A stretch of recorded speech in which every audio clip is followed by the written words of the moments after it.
everybody, welcome to another live stream. Hello Davi88, hello Alvargon, hello Paus the Moco, Ruben Ramos, Beanlight, hey Beanlight, how you doing? Dylan Royer, Arch Hippie, hello everybody. I'm working on Dr. Bees Forever. I'm not literally working on it forever. I'm really hoping it's done in the next couple of weeks, but you understand what I mean by that. Working on a cartoon called Dr. Bees Forever. Hey, RHBES! Thank you, everybody, for coming on this glorious Tuesday. I'm not going to do anything fancy today. We're just colouring in. Although I'm going to show you something a little interesting, a little tiny behind the scenes. But we are colouring a character here from my upcoming cartoon, Dr. Bees Forever. And, well, that's it, really. We're working on Dr. Bees Forever. So, this is a character called Oversized Food Creator Man, who is a small character, but an important character in the animation. And he, like every character in Dr. Bees, is a nightmare to animate. He's pretty stiff, but we still have a bunch of frames that I need to color in. So, I got a head start here on the white areas with the shading and the pizza. The pizza is actually probably the most fun thing to color in, so I should have left that for the stream, but oh well. What we need to fill in are the dark blue areas, which are going to be fiddly and annoying. But he's on the phone here. I can tell somebody, probably Terranium, is going to point out that there's no cable on the phone connecting the phone to the little box. That is intentional. I'm going to animate that later when I know how much actual movement is in the shot. So that will come down the line. So yeah, just for now, we're going to fill in the dark blue areas. And there's not too many, actually. I think there's a little bit of white in there, but I think we don't necessarily have to have this take too terribly long. I'm not sure about the blue in his costume, honestly. I was starting to think that maybe, seeing as his theme is food creation, that maybe a better kind of color scheme would be brown. Or red or something to feel more, oh, damn it, why is that not colouring in? Something that would feel a bit more kind of foodie. But if you watch the cartoon, it kind of makes sense. He actually undergoes a costume change. So this is his second costume that you see. And it makes more sense. That does not want to colour in. It makes more sense that the second costume would be like a different colour scheme to the first one. So there'll probably be red in the first costume that you see. What am I doing here? Alright. Well, that just doesn't... Okay, I've just fucked that up. So we're just colouring in the dark blue tones for him. Not really dark blue, more of a mid blue because he has a very light blue costume. Going to colour these areas in. And I'll see if you lovely people have any chat questions for me that I can get to. Hello, Sinful Saint. Hello to... I think Sinful Saint is the only person I missed so far. But hey, everybody.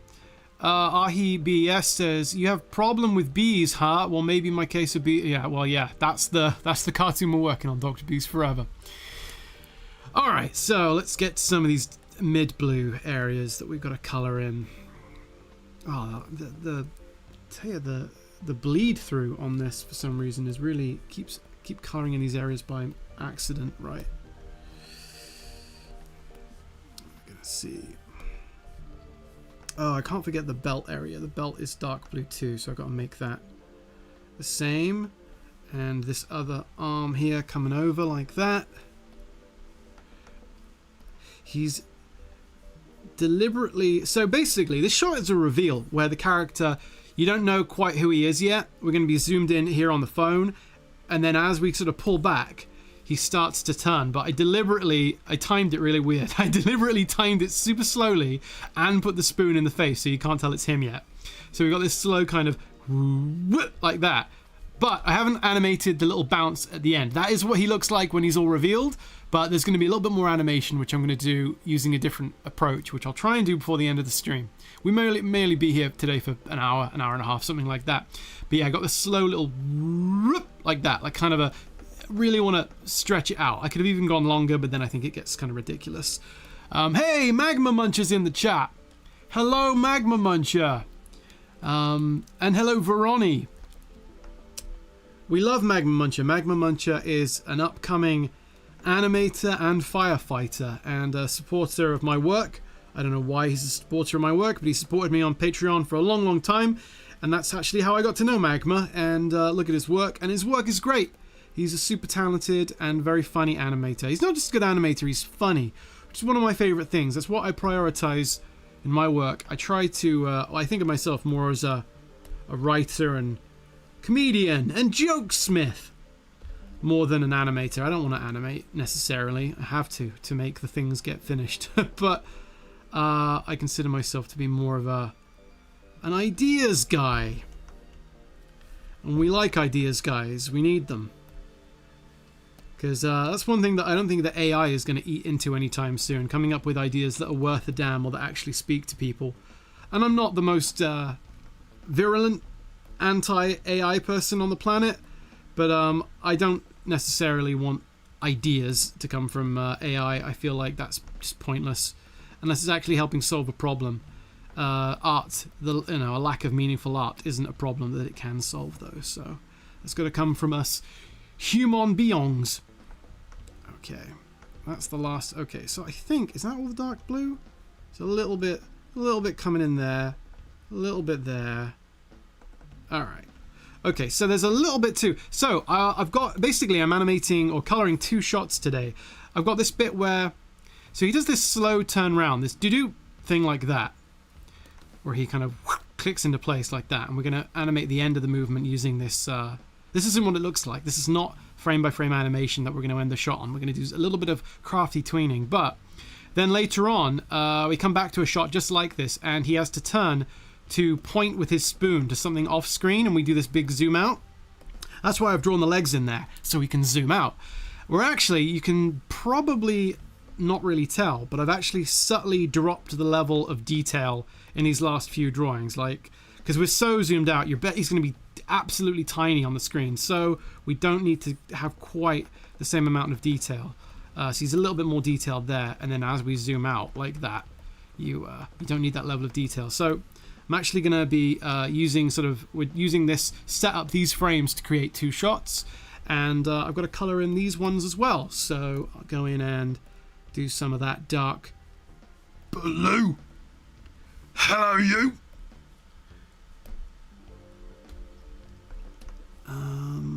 And the belt, can't forget the belt, and the head. The head's hidden by the spoon. A little bit on the chin. All right. Hey, Michael. Michael's here. Michael says, "Whoa, it's once in a Harry Moon." Actually, Michael, I live streamed last week, but I didn't save it. I kind of feel like these coloring streams are not worth saving because what am I doing? I'm just coloring in. It's not like I'm playing a game or doing anything really that dramatic or fun or interesting. So I've not been saving these, but I will try and live stream a little bit more often. I just may not save them. Hey, Clippy Man says, the slightly artistic video that came out with Doug Walker was awesome, by the way. Hey, I'm glad you liked that. I think there's a new slightly artistic tomorrow with the worst guest we've had yet. And I am permitted to say that. And you'll see why. There's no drama there. I'm allowed to say. This is definitely... We've had some great guests lately. We had Jeff, we had Gooseworks, and we had Doug. And tomorrow is very disappointing. You'll see what I mean. There's no drama. But yeah, we'll do more of those. We got more coming up. We did record a guest. We've recorded one episode that hasn't dropped yet with a really cool guest who I think that's going to come out later in the year. That's not going to come out anytime soon. But we definitely will have more coming in the pipeline, but we've only recorded one more. So I think there'll probably be after this week something of a hiatus until we actually get more stuff in the can recorded, because Chris is away right now. He's not at his normal post, and that actually works out just fine because I'm so busy with Dr. Bees Forever, baby. All right, I forgot there should be a little bit of shading there on his belt. Okay.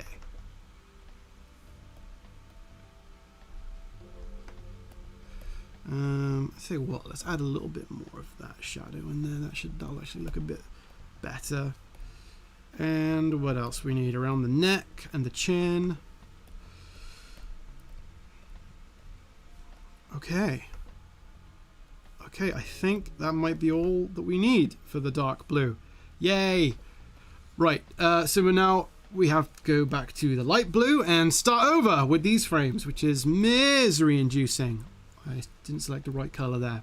A lot of coloring on this guy. Generally in the Dr. Beast cartoons there's not a lot of frame by frame animation, but for the moments where you've got to frame by frame it, there's no getting around it, you've got to frame by frame it. So it's just something that I have to face and do. This took all day today drawing these frames that you see in this scene here, but I got them done, and I'm proud to say that the cartoon is way behind schedule, but it is slowly but surely being finished. So what are you lovely people saying in the chat? Let me take a look. Clippy Man Cometh says Zach on Slightly Artistic. That would be great. I would love to get Zach on. We have not recorded anything with Zach. Chris and Zach don't know each other, so we'd have to find out. How we can contact Zach, because they've never spoken before. Savian, hey Savian, and hey Mushy Dubs. Mushy Dubs says Chris Chan. No, it's not Chris Chan, I'm afraid. Savian says new episode with Rob Liefeld. Rob Liefeld's blocked me on Twitter many years ago, so I don't know how we'd ever reach Rob Liefeld. Preston Rutherford. Hello, Preston Rutherford. Preston Rutherford says, oh dear, I've stayed up too late when I see you streaming. It's 3 a.m. where you are. Where are you? Are you on Mars? That's got to be... what, Australia maybe? Or somewhere in the Far East? Where would that be? 3 a.m. New Zealand? Well,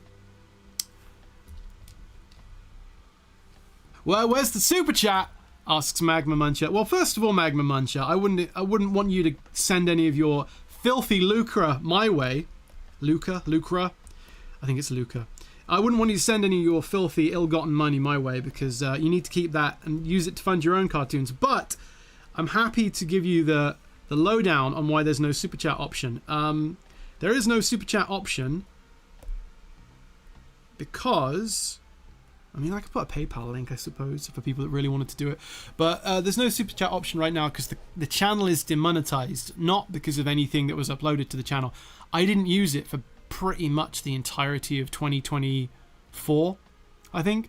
So if you don't use the channel for a year or so, they demonetize you. And to get the monetization back, you have to have something like 3,000 hours of watch time. And I am not at that point because I've not been live streaming because there's not a lot of incentive because the channel's been demonetized. It's very fun. So yeah, I would like it to be monetized again so that suckers like you could send me their money. But at the moment, not possible. I don't care too much. But I figured, oh, you know what? If I've got lots of miserable coloring to do and in-betweens and that kind of stuff like I'm doing right now, I might as well do that on a live stream and bore all of you rather than just bore myself alone in isolation. I can bore you all at the same time. In Borovision. Let me have a bit of my water. Alright. Well, good day or good morning, Preston. You probably should go to bed in Australia if it's 3 a.m. so you can wake up and have a good day tomorrow. Hey, GNM97. Hey, Draguo Dot. Hey, Draguo says... could we share it? No, don't share the PayPal. Like, you don't need to send me money, Drag or Magma, Mag or Drag. And I'm not logged into PayPal, so I wouldn't even see it. So, you know, you might as well just ask the question here. Davy88 says, when is Joyce joining in again? She's downstairs. She's not feeling too good right now.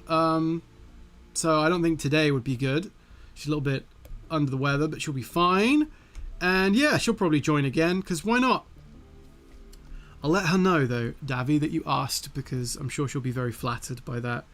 To know that her demanding public want her graceful return. Okay. What am I... Yeah, okay. This is getting confusing.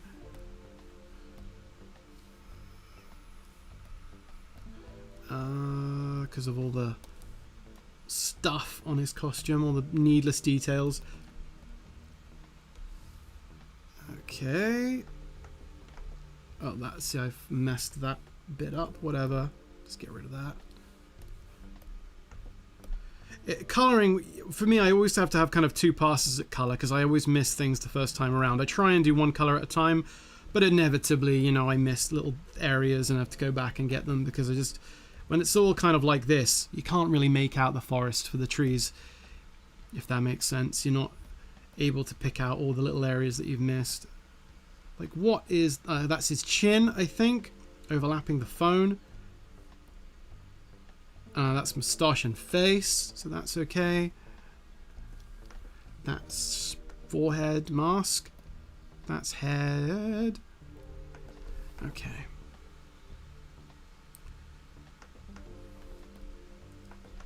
Right, so that's all fine like that.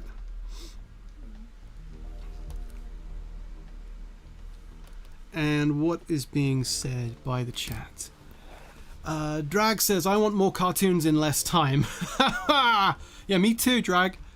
GNM says, are you in the next season of Smiling Friends? Very briefly, I think.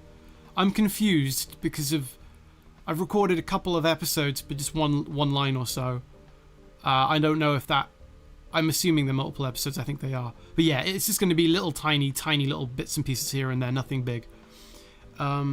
Drag says, you're a pro. I wish you were able to do some of the things you did. I wish I was able to do some of the things you did at your age. I'm still young, but I need to draw more often. Yeah, man. It's always a good time to start. You know, if you're young, that's great news, because if you're young, you have the whole world ahead of you. How old are you, if you don't mind me asking? You don't have to answer, but if you're in your 20s still, you have the whole world ahead of you. And all you need to do is think, what am I going to regret not doing in my, 30s or 40s or whatever? What's coming down the pipeline? If you're 30, think about how you're going to feel when you're 40 about either your choices, your lack of choices, or your lack of motivation, and try and kind of act accordingly. I wish I'd made a better use of my 20s and 30s and teenage years, but you know what? I just try and think now, well, how will I feel when I'm 50? I'm not 40 yet, but will I hope that I've spent my 40s well? And that's my plan, is to try and make the best possible use of my 40s when they hit, and so I have no regrets. So I think everyone has regrets, but you should try to eliminate them by making sure you do everything you want to do in the time that you have it, and just assume you have less time than you do, because nobody knows when memento mori, as they say. Remember your death. It's coming. Farts the video game says, shading confuses my little peanut brain so bad. Are there any ways you'd recommend morons like me to wrap my head around it? Yeah, I'd have to draw little examples, and I don't want to do that because I want to finish this stupid thing. But I'd say just generally, hint at it. If it's getting you down, just put a little bit under the head or under the nose of the character. Don't worry too much about, shading everything, and just generally make it directional. See, for me, this character, I'm just assuming, or I'm sort of implying that the shading, or the lighting rather, is all coming from the top left. So because it's coming from the lights up here, the bottom right is all in shadow. Bottom right, bottom right, bottom right. You see all the areas that are in the bottom right are kind of in shadow, and that works, The light is coming from, well, okay, there's a little bit hitting the spoon there, but it's a spoon, it's reflective, sort of shiny, so it's hitting all over. But yeah, so you could make this side of the spoon shadowy or whatever, but you don't have to be super specific about it. Just kind of think about, if the light's coming from the top left, shadows in the bottom right, and vice versa. So I have faith in you, Farts the video game. Gene M says, being 20 feels weird. I'm no longer a teen. 20 is a great age. You've got your entire life ahead of you. Really, you do. It's a great age. It's a great age. Just don't fuck it up. Don't waste it. I think one of the things is, unfortunately, that when you're young, you don't feel pressured because you have time ahead of you. And then if you don't feel pressured, you're not as animated as you should be in terms of getting off your keister and doing something about making your goals and ambitions and dreams happen. So don't waste it. Act like, even if you're 20, I was going to say act like you're 80. By that, I don't mean poop yourself. I mean, act like you don't actually have much time. And that, combined with the fact that you do have time, means you'll probably get some good results. And also always kind of not overplan, that sounds paranoid. I guess just assume like you don't have endless opportunities and chances to screw things up. Which you don't, really. Nobody does. You've got to act like, actually, what I do does count. And if I make a mistake, everyone makes mistakes, but I don't have infinite chances to screw things up. You've got to just really make the best decision you can and just act like you don't have infinite chances, because nobody does. Take your health seriously. Take your working time seriously. One of the things... I'll talk about something, actually. I'll talk about it in a minute. Let me see if there's any questions. Hey, Jambuno! Jambuno says, do you ever work with junior artists, and do you find them annoying? I'm the annoying one, Jambuno. Jambuno, I talk to people on my Discord sometimes. They share me their work. They share me their work. I give her good advice.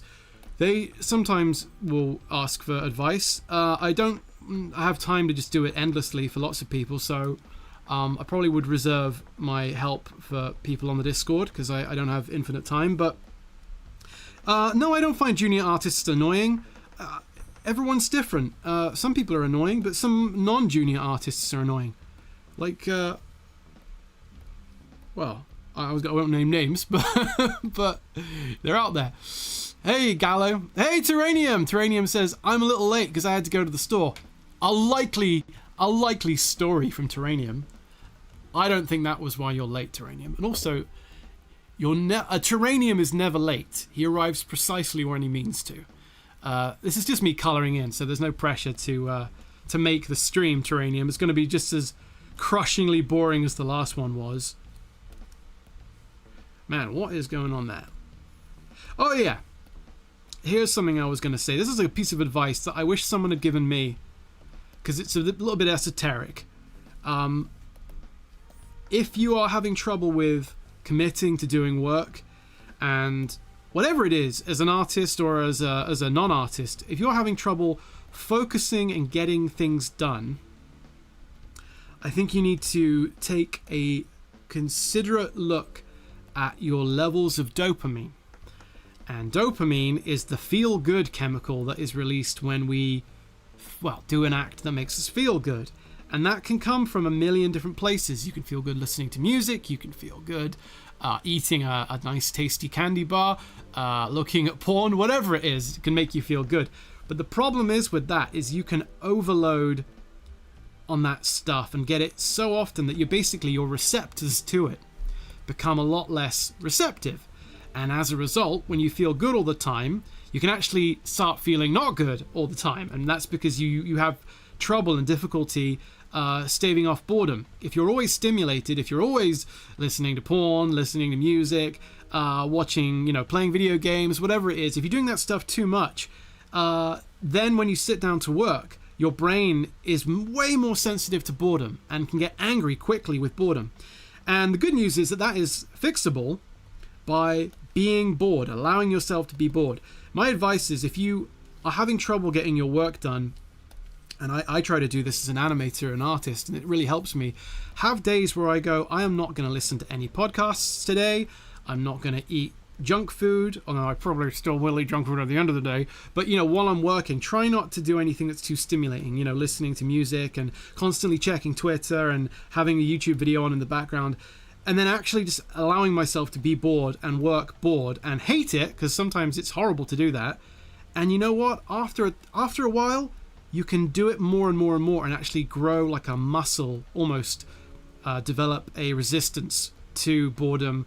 And you can do a whole day of work. Like I did a whole day of work today. I came home at about 10 a.m. I already went out, got groceries, went to the gym.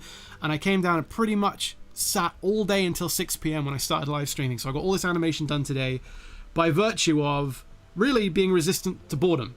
At no point was I so horribly bored with the work that I had to stop and not do it. And I was able to do that because I've staved off dopamine activities quite a bit lately. So that's my advice to other artists is embrace boredom and learn to accept it. And the great thing is that over time you get resistant to it. So then an 8-hour workday or a 9-hour, 10-hour workday, it feels like nothing. You go, this is okay actually. And I realized that if you do a 9 to a 5, if you're a wagey and you're working for someone else, you're going to probably feel pretty bored in other ways, and you might not even want to sort of defeat that boredom. But if you're having trouble committing to getting your own work done in your own time, your own art, your own studying, whatever it is, self-improvement, then try to take that advice and learn to accept boredom and make boredom part of your experience, because you'll grow stronger as a result of doing that. All right. I'm sure people are saying things in the chat that I can get to. So let me take a swig of my Aqua Vita, my water. Savian says, the biggest thing that helped me is working without a second or third screen play. Yeah. Oh, dude, that can be a killer. If I have a second screen playing a podcast, I find that audiobooks are a lot better, or audio-only channels. I don't obviously then have a need to look at anything, but even a person sitting at a podcast desk and talking, I still find myself wanting to look at it. Like, I want to look at their facial expression. And it's a drag because it pulls you away from the work. Jean M says, I used to want to be an animator when I was a kid. Now I don't really want to be anything. I still like to draw. Well, I mean, that's not... Being without insane passion and drive isn't awful. That might actually mean you're quite a contented person. But I'd be honest with yourself. One of the best ways I've ever heard it phrased is by James Carey. I think actually he was talking about, I forget what he was talking about, but he said, ask yourself, what would you do if you had no chance of failure? If you had no chance of failure, almost like you met a genie, you met Robin Williams from Aladdin, and he did a bad Arnold Schwarzenegger impression and then a rap. No, if you met a genie and the genie said, I can make you anything you want to be. Obviously that doesn't work for everything. You're not going to be able to, in real life, de-age yourself or become, a Martian or something. But if you can have any career that you'd want, wish for that. What would you wish for? And if you can kind of answer that question, well, then that might be actually the thing you would be most happiest doing. What would you do if you had what could you be if you had no chance at failing? Because I think a lot of people then don't pursue that career because they think they'll fail. I don't know. It's kind of crummy advice, really, because some people maybe are destined to failure. So I don't know. Ignore that whole thing. But I think if you're really driven to do something, talent isn't as important as drive.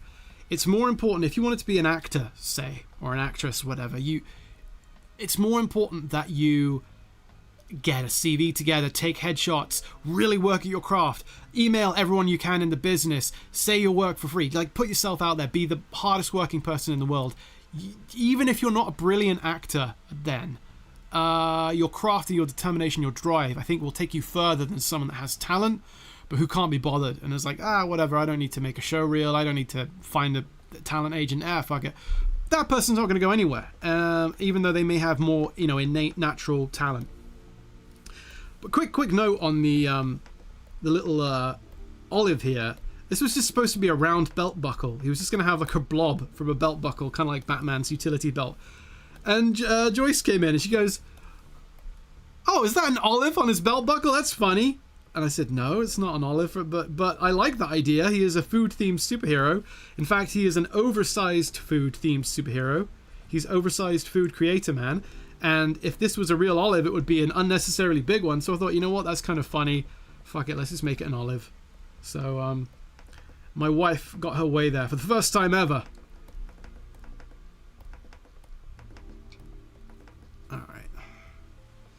Okay, so is it just the flesh tone now? Oh, the spoon, of course, duh. Okay, so let's see what people in Chatland are saying. Garabatos XD asks, what happens if you meet the Will Smith genie? Run screaming. Aim aim for his weak point. Farts the video game says, I need to get better without layering stimulation. Yes, try and go just for an hour. Go for an hour in complete boredom land. And then if you can do that, pat yourself on the back, take a break, and try for an hour and a half the day after, or 2 hours, and build it up slowly, build up that muscle. And then you're going to be able to just be like a crazy prisoner in some weird Guatemalan cell who can just, you know, do 1,000 push-ups a day, and you know, you're going to be Bane, basically, in Dark Knight Rises. Terranium says, I tend to work during these streams. So if you work during my streams, Terranium, you get about 3 hours of work done a year. It is more than some people.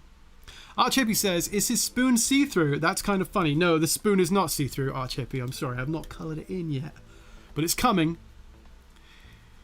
Jambuno says, I didn't do that, and I got a crappy IT job since it was safe.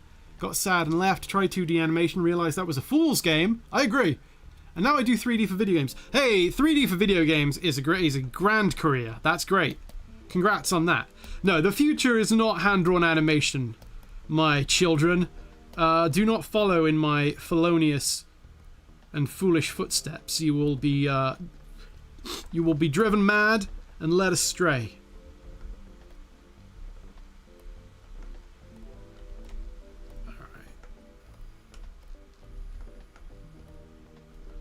Okay. Oh, that's not the right grey. We want the light grey. If we can possibly get it.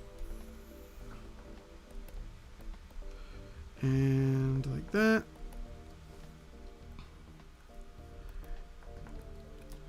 Okay. Oh. Okay. I've missed a few of the spoon handles below the hand. Get to that in a second. And ooh. Oh, I didn't do the blue there on the bloody end. Fucking hell! I forgot it. Let's see. Okay. All right. Well, that's slowly getting there. I gotta hit a few handles that I missed. And there too. And do frame 1. Let's hit those handles. So as it comes up here. Yeah, I didn't get those. Okay, I'm gonna hit save. Hey, Esticky says someone still uses Adobe Animate. A lot of people use Adobe Animate. I think it might still be the industry standard. Am I 10 years late on that? But I think a lot of people do still use Adobe Animate. GC Adventures says, do you have any advice for someone whose end goal is to become an animator, but is at the beginning of their art journey? What do you learn first in drawing?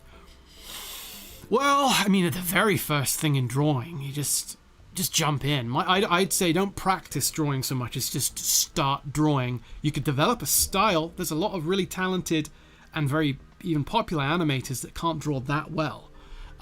Who's that guy that did the Simpsons intro where it's all black and white and it sort of goes 1,000 years in the future? And I don't want to dunk on that guy, but he is, I don't think his animations are, I mean, if he can draw, he kind of hides it. He almost draws like stick people. You can draw pretty basic stuff and be a successful animator if you're doing your own stuff. If you're looking to be hired as an animator, then you need to draw. So if you want to learn to draw, I would advise that you buy the How to Draw Comics the Marvel Way. It is a book by Stanley and John Buscema. How to Draw Comics the Marvel Way is probably the best draw. And even though you might go, well, I don't want to learn to draw comics and I don't want to learn to draw 1970s Marvel comics, but it's a very good kind of all-encompassing education on drawing. Or maybe there's a Preston Blair book. He's an animator that's pretty good. I forget what it's called. Preston Blair. Look at Preston Blair animation book. It's got an elephant on the cover. Stuff like that is pretty good. I recommend those. Yes, Don Hertzfeld. Thank you, Gizzard Wizard. That's who I'm thinking of. Gizzard, yeah, Don Hertzfeld is a popular animator who isn't necessarily classically, you know, a draftsman by trade.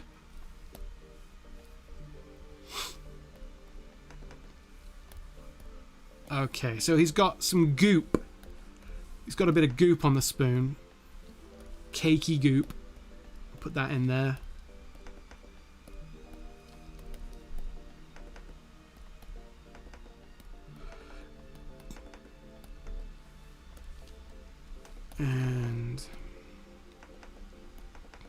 All right.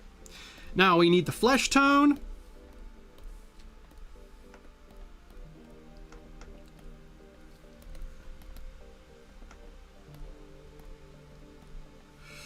And that, I think, is then the end for these frames. That didn't take too terribly long, although I did a little bit of it off stream. How are we doing for time? Okay, 36 minutes in. Well, we should be able to get this done today. I probably will only stream for about an hour and a half. I started 36 minutes ago.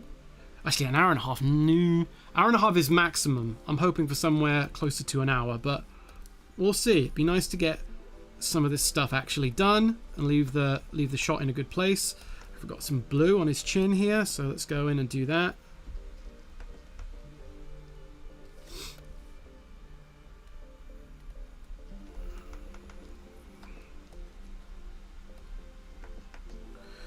And let me see what Chat City is saying. Jumpy Jake! Hey, Jumpy Jake. Jumpy Jake said, I've had that How to Draw Marvel book since I was a kid. It's very good. It is very, very good. I got it twice, actually. I got gifted it when I was, for my 8th birthday. And then I got given it again when I was about 11 or 12. And I think I only took it really seriously the second time around. Probably about age 14, 15. Was I really trying to learn to draw. Savian says, also recommend that book by the Roger Rabbit animator. Yeah, oh yeah. The Animator Survival Kit by Richard Williams is the best animation book I've ever found. But specifically, the question was about drawing, learning to draw. So I'd say that if you want to learn to draw, How to Draw Comics the Marvel Way is a good way to start. Sorry, there's questions that I'm not quite getting to, everybody. Yeah, Gallo, I still do lines in Toon Boom. GNM says, I learned how to draw watching cartoons and YouTube speed paint. Yeah, I mean, you can learn anything on YouTube. Esticky says, my boss had me animate a commercial around 2012. I had zero animating experience and watched your live streams back then. Bless you, Esticky. Hey, well, thank you. I'm glad I was able to help. Preston says, I'm going to make you uncomfortable. Say a big thank you for all your art. They brought years of entertainment. That's very nice, Preston. You're not making me uncomfortable at all. Thanks and see you, mate. Thank you, Preston. Much appreciated.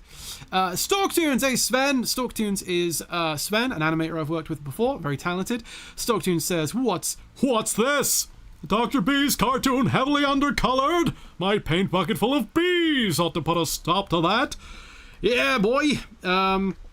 Although Dr. Bees is not in this shot. So it's going to be all this guy. Oversized food creator man. Who's a bit of a gag character, but he plays an important role in the story. Alright. And he has a tiny, tiny chef's hat. Because I couldn't fit it into the shot. It was an afterthought, and I thought that is kind of funny. If his whole gag is that he makes giant food, then a tiny chef's hat is sort of fittingly wrong. So, okay, like that. Now, the end of the animation doesn't work yet. See, he suddenly stops, like that. That's because, and I will reveal my secrets to you. This character is gonna be tweened. So I can get some little movements from him while he's talking. He's going to be tweened. So now what I thought I'd do is have him start to turn like that, and then settle and do the end of the action here like that with the tween build. So maybe we can do that on stream today. The cable that would come out of the phone, the wire or whatever that would connect the phone to the receiver, I'll have to animate that another time. I still don't know how it'll move, exactly how many frames it'll be, so I thought, oh, you know what, I'll just do that later on. That's going to be very easy to just animate after the fact with all the overlap and stuff. So we've got another thing to do. Let me have a bit of my water and I'll show you in a minute. Terranium asks, what's your favorite Dr. Bees joke you've made? I think some of them are in this cartoon, actually. I think the one I put on Twitter the other day was funny and is a funny, good moment and is built upon, in fact, with this character. The idea keeps getting explored with this character who builds oversized food. I actually think that this cartoon is probably going to be one of the worst received Dr. Bees ones because it's a bit weird. It goes to some weird places. It might not quite be what people want, but I also think it has some of the best jokes. So we shall see. Michael says, damn, the chef's hat is so line heavy. Well, I'm me, what can I say? GC Adventures says, thank you for the advice, Harry. My goal is to do what you do someday and make my own animations. Good luck, GC Adventures. It's tough. I won't say it's been financially rewarding, but who knows? I'm sure AI will help in the future, and you can get some assistance, AI assistance or whatever. Because I think the cat is out of the bag with AI. I don't think that the cat-shaped genie is going to be put back in the bottle-shaped bag. I think that's out now. So I haven't used AI on this cartoon or the Starbarians one that I did recently. I used a tiny bit in Ghostbleed before I knew what I was doing. But I assume one day in the future everyone will use it. I just don't know where it's going. But that, I do think that in the future you're going to be able to make pretty incredible looking things for a lot less money and resources than people need now. So there is some upside to that. I think creatively you're going to get to express yourself in new ways. Jumbuno says, what would be casted in the live action Dr. Beast? Who would be casted in the live action Dr. Beast? Oh gosh, I would like him to look stoic and handsome, like a John Hamm. But then in terms of performance, I don't know. I'd have to think about that. Marty Feldman had the right eyes, but Marty Feldman has been dead for many years. Sticky says, I have found that AI can't do vector art very well. Oh, I agree. It's terrible. It can't, because lines don't exist in reality and in nature. So I think AI really struggles with putting down a sort of a decisive line with intent. It can't figure that out because lines, it studies and learns from photos and film and video and CGI, and lines don't really exist there. So I do think that 2D animation is actually going to be quite hard for AI to competently recreate, which is it's a good thing, really, especially for animators. Okay, so we've got this little shot that we got him turning around here, and I'm going to animate the end of the movement and have it settle down using the tween rig. But there's also a bit later on where he turns and points off screen, and we have this big zoom out. And I've got him pointing here, and we actually go with the animation starts to get a little bit crappy here and not very detailed, because as you zoom out, you need less and less detail. So basically we start at that point, and then whoosh, he's like tiny in this shot, pointing at this giant bit of food that's being made in this mixing bowl. So I'll color these frames too, and basically I'll pull from, here we go. So it's like, I'm going to probably reuse this frame, because I reuse frames all the time. He'll probably go from here to here to, so it'll be like, whoosh, like that. Whoosh. So we can reuse the colors here, and I can fill in some of these frames, and I'll do that. And then we'll go in and do the tweening. So let me see what's being said. Hey, Joel! Good to see you, Joel Mayer, another talented animator and supporter. Hey, this isn't the human snot. What the hell? That was my first cartoon I made when I was just 16 or 17. I was in high school, which we call college. So yeah, 16 or 17. Yeah. Drag says, while the AI consequences will still be there, the investors aren't getting their money back. Yeah, you're probably right. GNM says, what was it like doing animation other than your own projects, like that game you made for the 3DS? It was Deadline City, baby. It was a lot of deadlines, which is not fun, because animation is a very laborious process. So if you miscalculate by, let's say, 20%, and your deadline is coming up, that is maybe, doesn't seem like a big miscalculation, but it can be absolutely huge in terms of workload. So I have a story. I married Joyce in 2012, and I have a April Fool's video that came out that year that I did for IGN. So April Fool's Day 2012, an IGN April Fool's video came out, and I married Joyce on the 30th of March.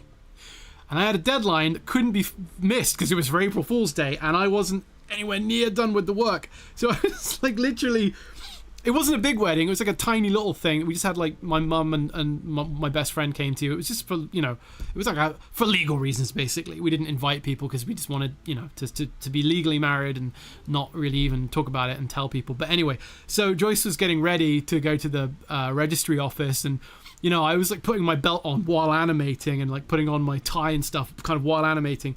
And we went into the registry office and we did it. We just came back and I just started animating again.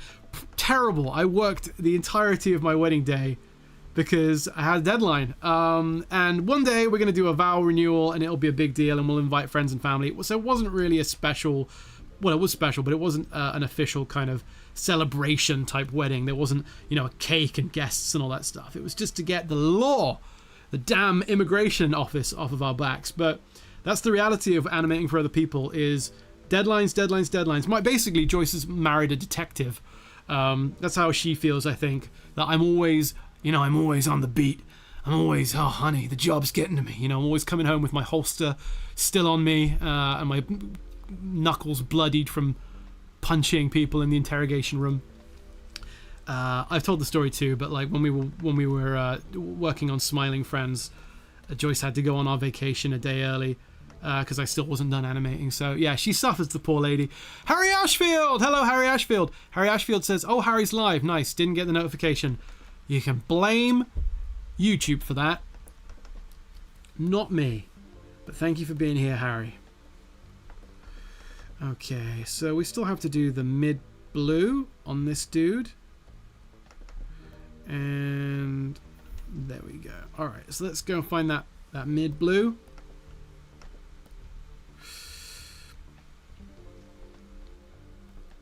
I left some of the dark blue out there.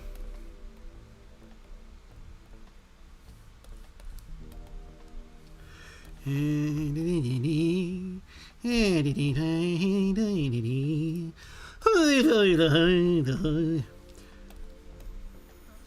voice of an angle.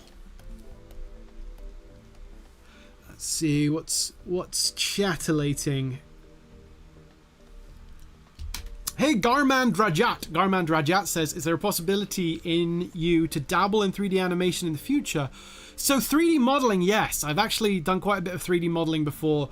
The Trilby Dogtooth cartoon, all the backgrounds, well, pretty much almost all the backgrounds, the 3D models, all the stuff in the alleyway. I built a 3D model and then I kind of cleaned it up and drew some highlights and stuff in 2D. And I think it looks pretty good. And I want to use that technique again in the future. So half 3D backgrounds, kind of half 2D. So I can have some camera moves occasionally. But in terms of 3D character animation, I don't know. I just don't have that skill set. I've never rigged. I've never really animated a proper 3D model character. I do think that 3D is a growing and more, supported medium. You know, there seems to be more fans nowadays for 3D and more excitement about 3D. I'd still say 3D is the future, or just AI. I don't know about that, but I don't know. Part of me thinks, well, I'm old. I'm getting older anyway, and I kind of made my bed with 2D. I might just stay in it. And it's also kind of nice to have somebody still doing it. In a way, it feels like, well, if it is a dying art, and I'm not the right guy to keep the torch alive, you know, I'm not Milk Carl. I'm not particularly. I know this sounds like I'm being modest, but I'm not a particularly skilled 2D animator. I'm okay. I'm in the middle somewhere.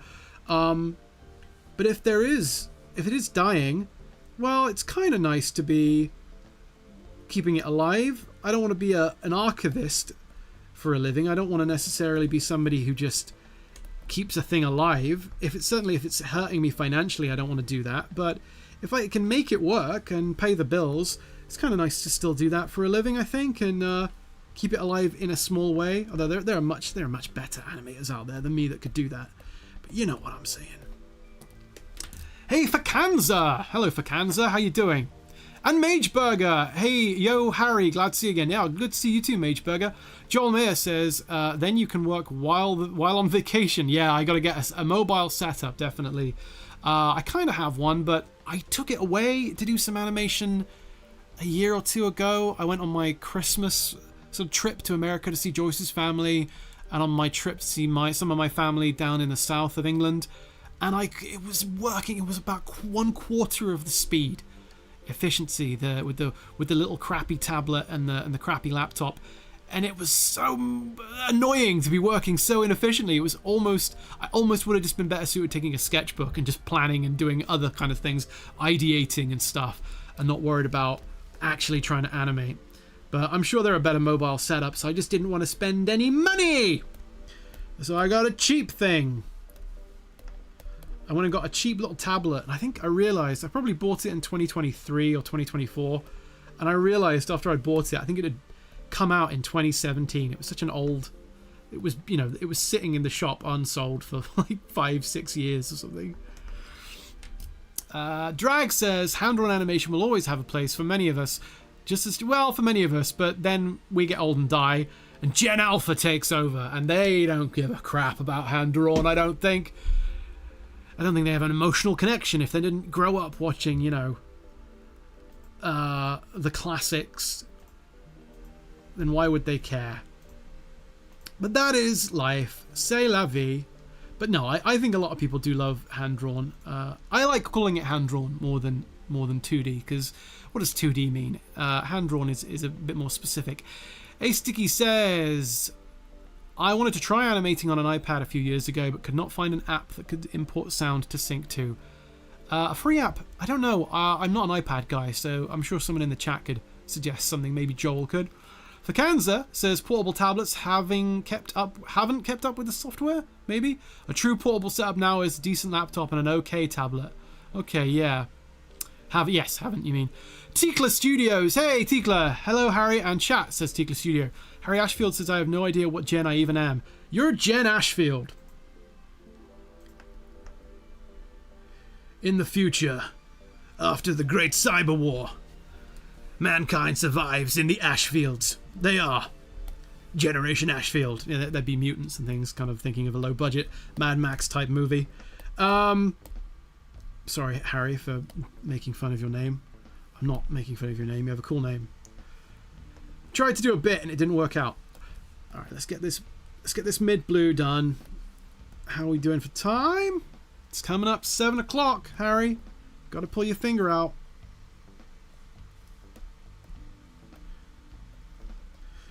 So the character's getting a bit less detailed and a bit worse drawn because the camera's going to be pulling back here. That's why I've got the whole feet in the shot as opposed to just the thighs. I'm going to colour in that hair. I forgot the hair there.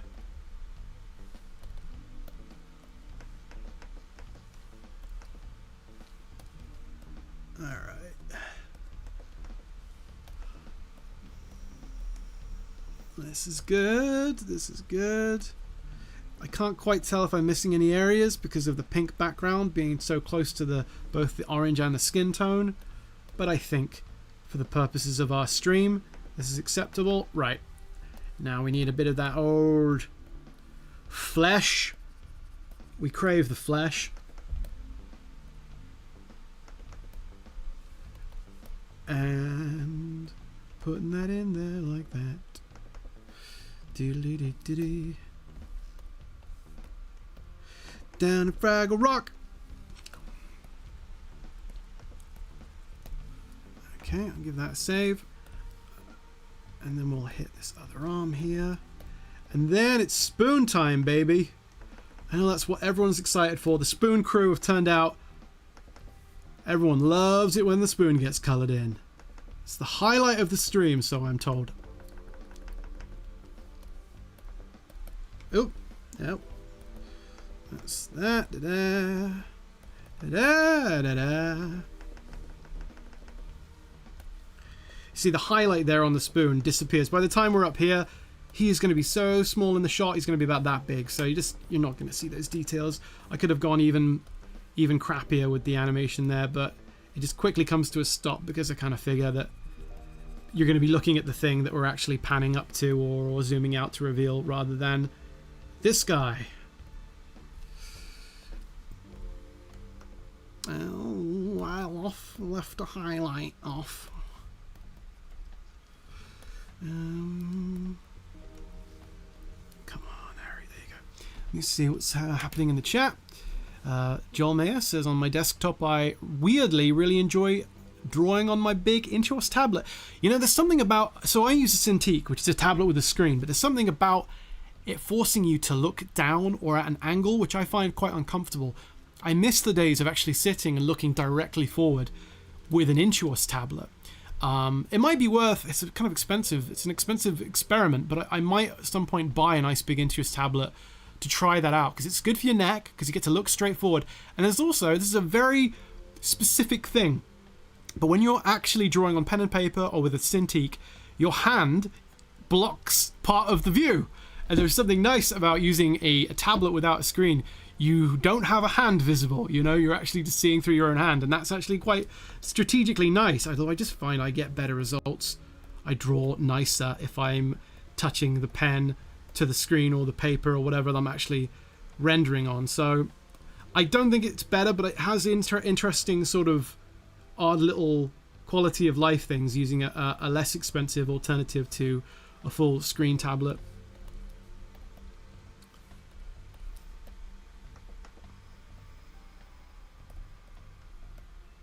Okay, right, so let me just color that in. All right, so I'm going to do an unthinkable task, because I'm going to get rid of these green lines now, which sometimes reveals little areas that I've lost or forgotten, but that's all right. It's going to make our visuals look a little nicer, make them 0% opacity, and there you go. We get some actually finished looking frames there. But now, got to do this pizza. Oh, and the olive. Oh, I forgot. So I wait until I've done the colors. The separation lines are kind of useful in seeing where I can kind of have to do the fill. So I got to do this without the separation line visible, but you can see it's still there. So, oh, did I just not draw one there? Okay. All right. Well, I didn't draw a separation line. You can see it's in red there. It's visible when you highlight it, but it's actually not visible in the rendered image. That's all right. We'll just blob it in. That's good enough. That's good enough like that. So now we just need that red and a bit of that tan. Okay, and the olive green.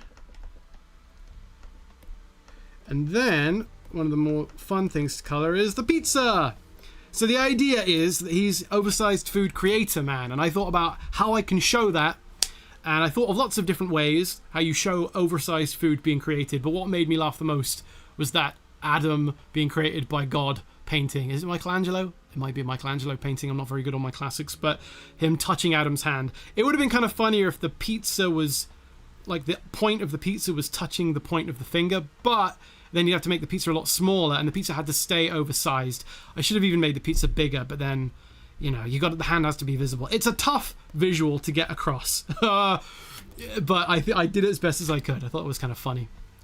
Vacanza says, we love blobbing in. You gotta blob it in at least once a week for your sanity.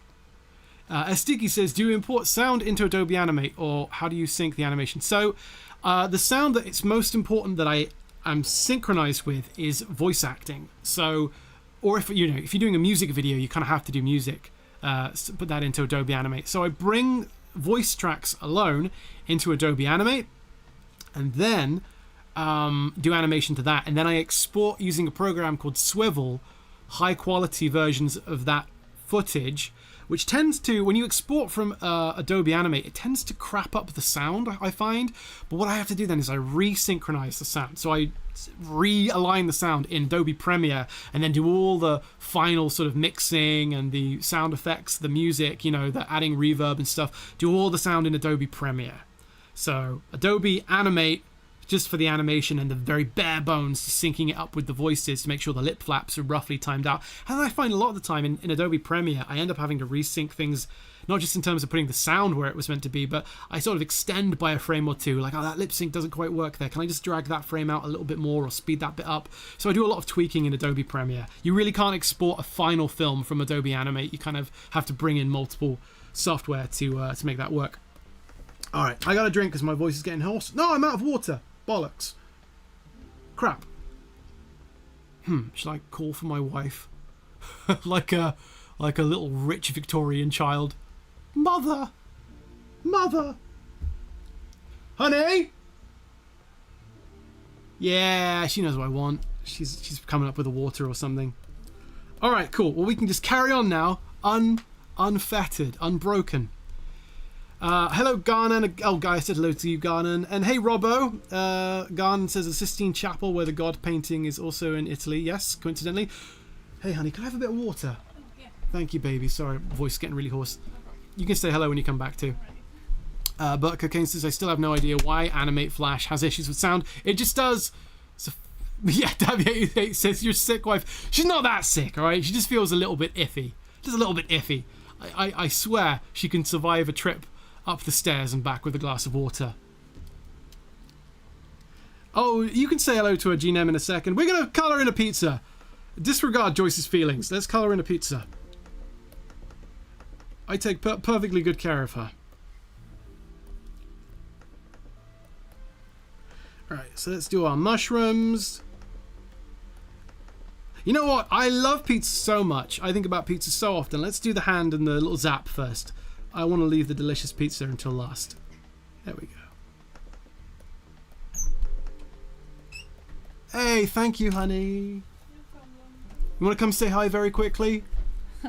I've said that you don't feel very well, so... Oh, that's okay. Yeah, hello. But GNM said hello. This is Joyce, my wife. I know you can't see her, but you can hear her disembodied voice. Hey, everybody.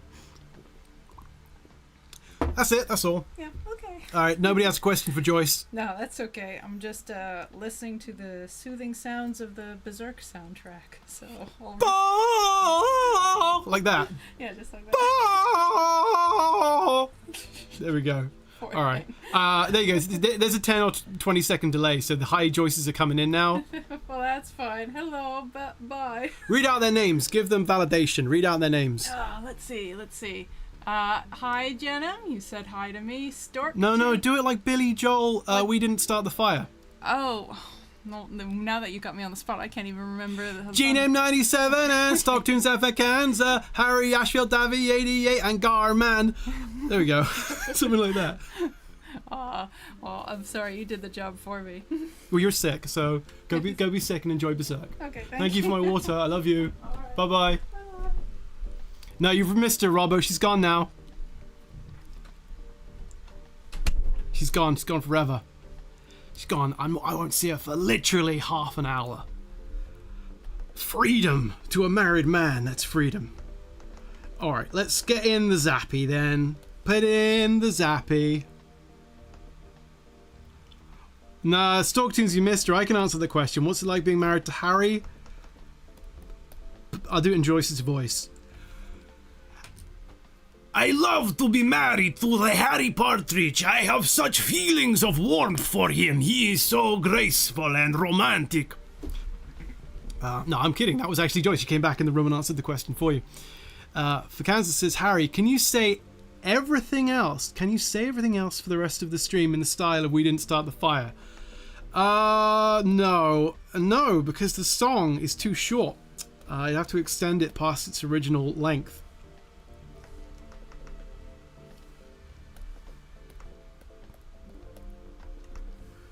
We didn't color the pizza.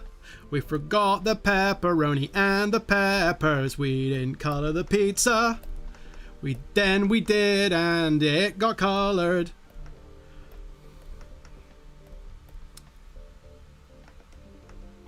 Hey, killer quality. Yes, you're right. Joyce came back. Zimbambao said married to Strong Bad. Yeah, she's... I love Strong Bad. Strong Bad. So... I think, I didn't do this deliberately, but I'm pretty sure that Hogstrong is called Hogstrong because of Strong Bad. And if you've read the graphic novel, Shred Bad probably is called Shred Bad because of Strong Bad. So, like, I did watch a lot of Strong Bad growing up.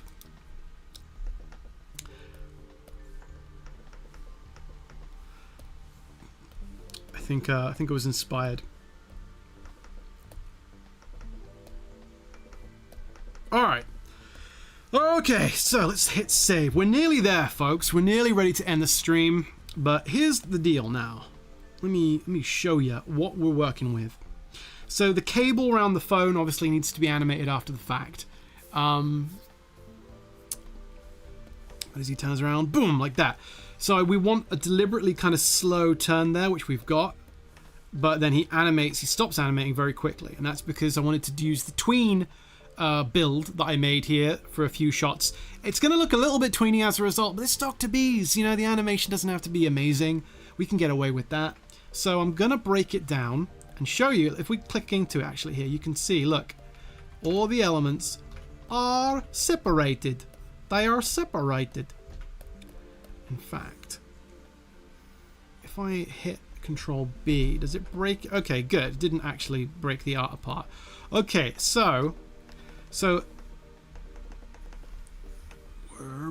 like that. So really what I'm going to do is now create. Now, motion tween, I don't typically motion tween, but really the way you'd normally do it in, well, so in Toon Boom, I guess actually there's a million ways you can do it. I like keeping it all on the same layer and hand tweening it. I don't like to use automatic kind of paths of motion because I feel like that looks too robotic. I think it looks more crunchy and kind of hand-drawn if you do it. I'll show you what I mean. Do it all by hand. So if he's coming up here, boom, maybe the next frame will be low. So boom, like that, like a little bit of overshoot. Here's the thing I wanted. So the spoon is not quite reaching at this point. It's not quite reaching its final position. See, his head here is overshooting the final position. The head and the phone and his body is higher than the final position. But the spoon hasn't reached the final position yet. So this frame, you know what, maybe I actually want to be... I don't want to overshoot. I think I want to come back down slowly. So we kind of whoosh like that. He sort of is going to settle. But on this frame, like this, and we'll grab the hand too. Oh, I see. We're just seeing the very bottom of it there, but that's all right. That's fine. No one's going to notice. I want the spoon to overshoot. Like that. So kind of like that. So the spoon doesn't actually catch up until the end here. But let's move that hand. See, now we'll kind of start messing with him a little bit. And now let's move that arm up a bit. And, oh. It's always tough to kind of do the connective pieces, but... So you see what I mean? We're starting to get that overshoot now on the spoon. It's a little bit more like animating in 3D, honestly. And it's kind of fun to do. I quite like animating like this. It wouldn't look very good in Starbarians, but I think Dr. B's is a stiff kind of retro style where I can get away with a little bit of that cheating. And honestly, I really prefer it. I like cheating. I like doing it like this. It's way more fun. You can get to kind of... More fun for a stream, right? Because I get to show you things kind of in real time. Hello, I'd say hello to Sabola Hat and Chrome Monkey. And Harry Ashfield has vomited everywhere because of the motion tweens. But no, motion tweens, they are practical and cost-effective. But we love them. It's still hand-drawn animation, technically, if it's good enough for South Park with their billion-dollar contract. Okay, so the phone, let's bring that, let's go in now and start finessing it a little bit, because we've got to do a lot of finessing. Okay, actually let's move the head into position before we start sort of... Now here's one thing that's really going to make a lot of difference is the facial expression animating from that happy face to this face. So I will do that inside the head. The head is a symbol, and I will kind of go in and hand animate the expression and the lip sync. But on the stream, I don't think we have time for that. So the facial expression is going to snap a bit, unfortunately. I'm seeing now on this previous hand-drawn frame all these little areas I didn't color in. So let me just hit those because it's firing up the OCD a bit. Some white there we didn't hit. No one's going to know, but I know. And one thing we're going to do, which I made the hat. I almost made it on the same layer as the head, but I think the fun of putting the hat on its own little layer here is that we can have the hat wobble around. And everyone loves a tiny wobbling hat. So we can have the hat overshoot. Actually barely overshoots there, but you get the idea. We'll have it overshoot a bit more. See, so slowly coming back into that final position. Let's bring that phone in a little bit, like that.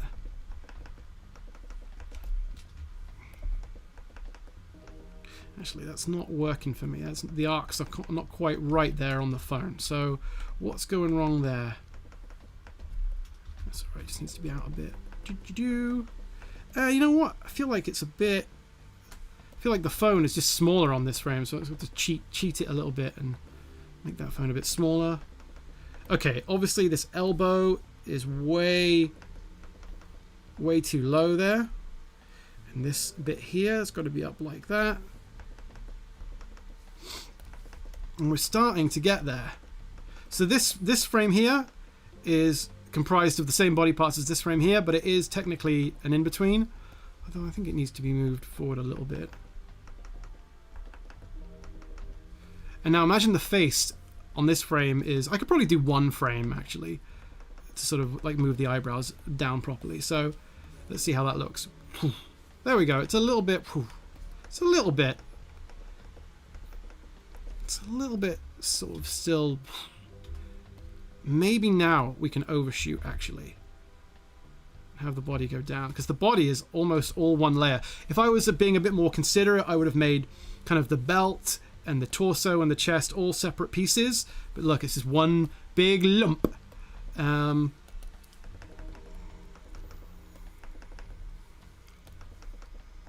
So now we need to sort of have things overshoot slightly down. So we'll just grab this whole arm chunk here.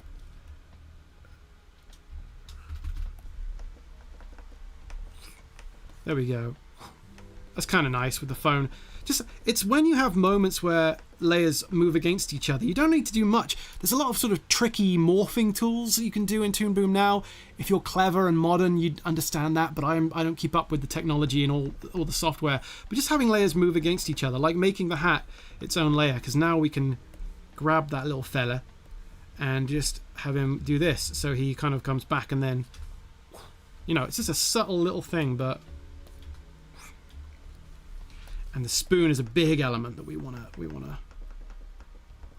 we want the spoon to overshoot again? Do we want the spoon to overshoot even further back in the other direction, or do we want it to ease? I don't know. Let's try just to sort of give us a visual clue. Oh, I kind of like that. Still needs another frame, I think, to ease out from that. Maybe it's went a little far there. Yeah, maybe not. Actually, it's a little shaky having it kind of bounce so much. This is where the backseat animators are going to step in and say, I wouldn't do that. I would have it do this, or I would have it do that, or I would have it... But there is a danger when you kind of live stream and share things you've been working on in isolation that hyper focus can occur. But I got to keep moving and sort of get this done by the end of the stream. So I'm gonna try and wrap it up. But I've been ignoring the chat, so I want to say hello, Cockenheimer. You can't stay too long, Cockenheimer. You're always long, Cockenheimer. Don't worry about it. A Cockenheimer is never short. Sabola Hat says the latest video where you and Chris hung out with the critic made me lol. Well, that wasn't the latest video. We've done 2 more episodes since then. We have one with Jeff, and we had one with Gooseworks, and you can watch them both on Only Plays right now. We got the new episode, I think, dropping tomorrow. The Magma Muncher says I would have him do a 360 flip before easing, but that's what I would do. I know you'd do that, Magma Muncher. I know you'd have a Richard Williams style chase scene on a big checkerboard floor. Geranium says you can also hide tween frames by ever so slightly changing their size and shape. Yeah, I agree. Any kind of little inconsistencies you can kind of add in, make it organic. I find that people tend to watch eyes and faces, so that's why I like to lock in and do frame by frame on the face, which we're not going to really do today. But you got to watch out the arcs, though. What's going on here with this? Oop! Come on now. Come on. Make sure that sort of the arc of the spoon is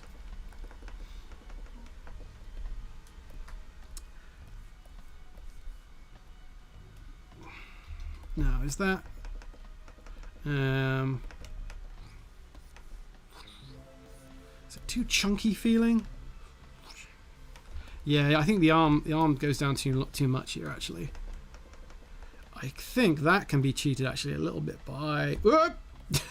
By sort of shortening it just for that one frame, so it feels closer to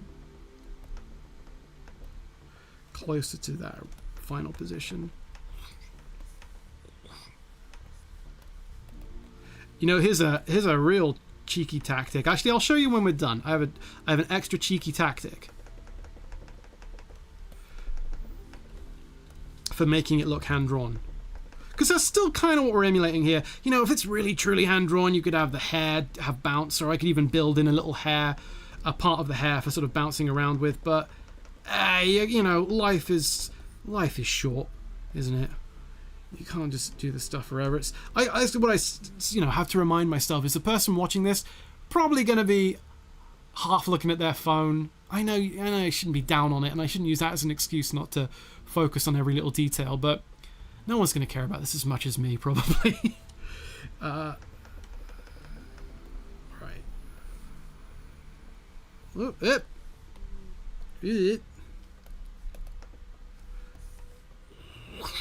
So yeah, it's very slow here, that part of the turn, but it's that's part of the joke, is that we're zooming out and like, who is this masked man, this mysterious stranger? It's me. I don't always. This voice actually. This guy is like very gruff, kind of like that, because I only have about 3 voices I can do.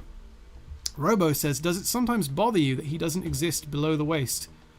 No, that's the real normie thing. No, I don't want to insult you, Robo, but sometimes people will be like, wow, doesn't it freak you out that they don't have mouths while you're animating them? No, that's just part of the process. It's like building a car and saying, why isn't the engine painted like the rest of the car? That comes later. I'm not calling you a normie, Robbo. I'm sorry, I take that back. Terranium says, oh hey, I posted a new commission I did on the Discord. They got the Twitter handle wrong though. Fucking, this requires bloodshed, Terranium. Not being serious, of course, but yeah, sorry that happened. Chrome Monkey says he doesn't need legs. He doesn't need legs until we zoom out, and then ding, he gets legs suddenly. But he doesn't even have a background. He exists in a pink void, which are a terrible 1960s band, Pink Void. Right. Okay, that's good. I don't like how much this fucking arm's moving though.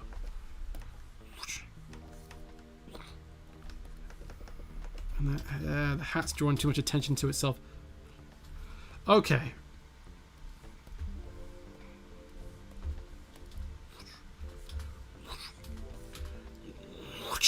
Like that. Alright, okay, so we're going to add one more frame, and this is where a little bit of computer help would come in useful for sort of finishing the animation off for us, but we're going to have to do it by hand. I just need a little bit of in-betweening on these drawings, which you can almost do just with the arrow keys. I don't even need to rotate stuff because it's moving so gradually. Now what's this arm doing here? Alright, I can just maybe squish it a tiny bit like that. Is that good? Yeah, that works. And that can be like that. And this little tiny little hat, can we just get him to just move a tiny bit and just wobble a little bit more? It's a bit too... If you do too many overshoots and you don't actually do any in-betweens, you do sort of run the risk of things looking like they're just shaking insanely. So I think we should just in between that one. There you go. One of the other reasons I sort of feel emboldened to do this slightly crappier tweeny animation on Dr. Bees is that we have, not only is it retro sort of basic looking animation for the most part, but we have all this flicker and grain applied in post, and it just makes the frame more interesting. You feel things are less clinical and static when you have all of that, ironically, all that static, all that grain piled on top of it. It looks a bit more organic, so. Alright, it's just that damn spoon now. The spoony one. Tell you what, I feel like I'm not using that neck at all.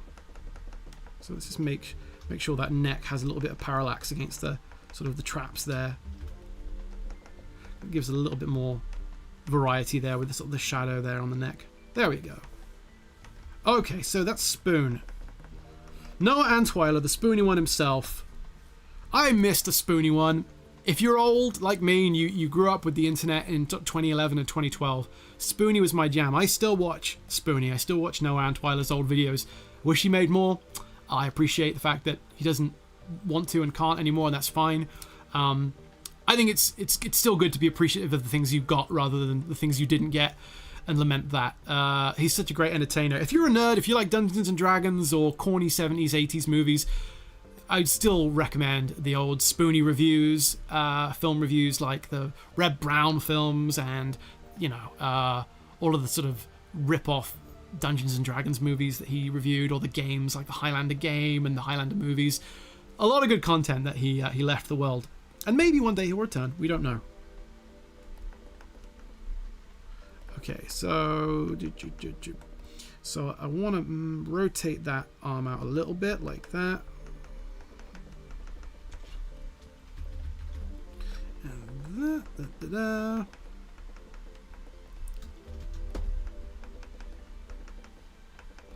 and this big old spoon. Oh, that's going to be it's really hard to rotate things in tiny increments on Flash. That's why I end up skewing. You got to zoom in really far to get a tiny rotation. And then okay. There you go. Actually, that neck is now distracting me with how far down it goes and how big the shadow gets on the neck. So there you go. So we have a frame-by-frame animation that turns into 2D, or 2D, turns into tweens, which is a cheat, but it looks fine, I think. In fact, I'm going to move this arm out a little bit more, have a bit more fun with it. Feel it can go broader.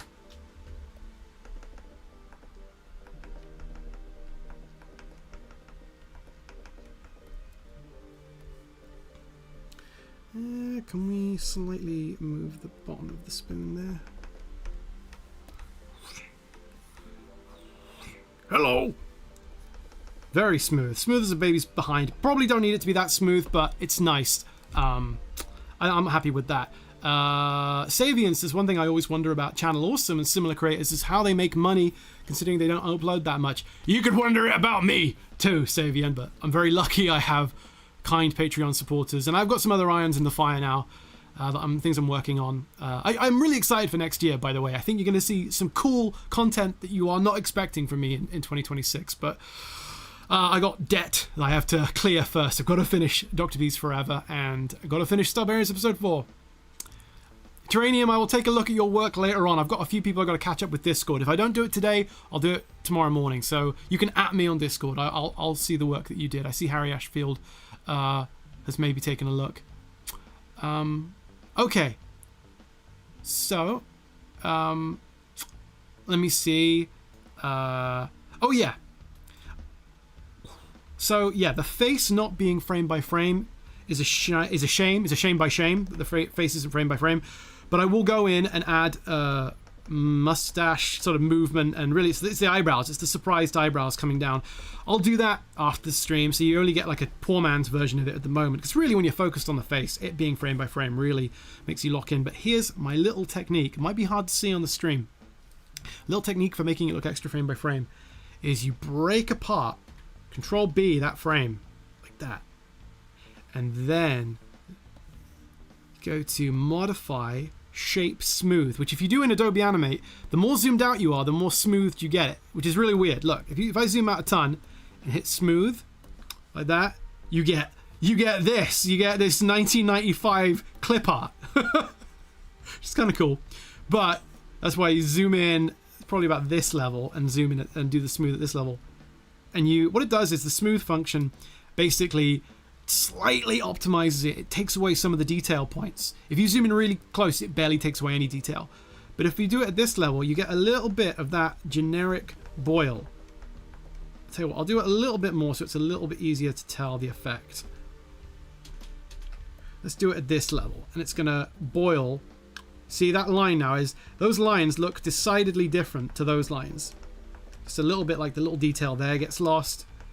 And I don't like the way this looks, but in motion, it feels a bit more hand-drawn. So you go in and it has that wobble, which is hard to probably see on the low-quality stream, but it's a good little technique. And you can go in and maybe take this guy and smooth him out a bit too. And you get a different result really every time you do it. So you can do it on multiple frames, but I like to stagger every other frame has a smoothing applied to it. And that gives you quite a good frame-by-frame little boil effect. But because it breaks apart and kind of ruins the editableness of the tween, I can't do it today. I can't leave it like that because I've got to go in and manipulate the face and stuff and animate that. And then maybe I'll do it down the line. But honestly, I've not been doing it on this cartoon. It's not super necessary. It's just a nice little extra trick. Righty-ho! Well, it is 7:25 in the year 2525, and I have to clock off for the day. I've been sat here since 10 a.m. I didn't even know there was a 10 a.m. animating all day. So I'm ready to call it quits for the day. I'm going to order me some takeout food. I've been working so hard I can't say the word food anymore. Order some takeout food and then head off. Well, I'll be heading off before then. But I will say thank you to everybody who came by today. Hey, thank you for leaving a like. Hey, that doesn't cost anything, other than it does automatically deduct £19 from your Google account to leave a like. But it doesn't cost anything really to leave a like. So thank you for that. I appreciate that. It helps boost it in the algorithm or whatever. Not that anyone wants to watch a fucking colouring in stream. But thank you to everybody that came by today. Terranium, I'll get back to you in a little while. GNM97 says, will you be working on more Trilby Dogtooth in the future? Yes, I will be. Yes, I will be, I promise. Ominous Bagel. Ooh, that sounds delicious. Yes, Ominous Bagel. I will absolutely... Sorry, you're asking about the John Lewis posters or making a joke. Yes, it looks like a John Lewis poster, you're right. Cockenheimer, thank you for coming by. Beanlight Games, Darby88, Harry Ashfield, as always, Killer Quality, Busy Orc.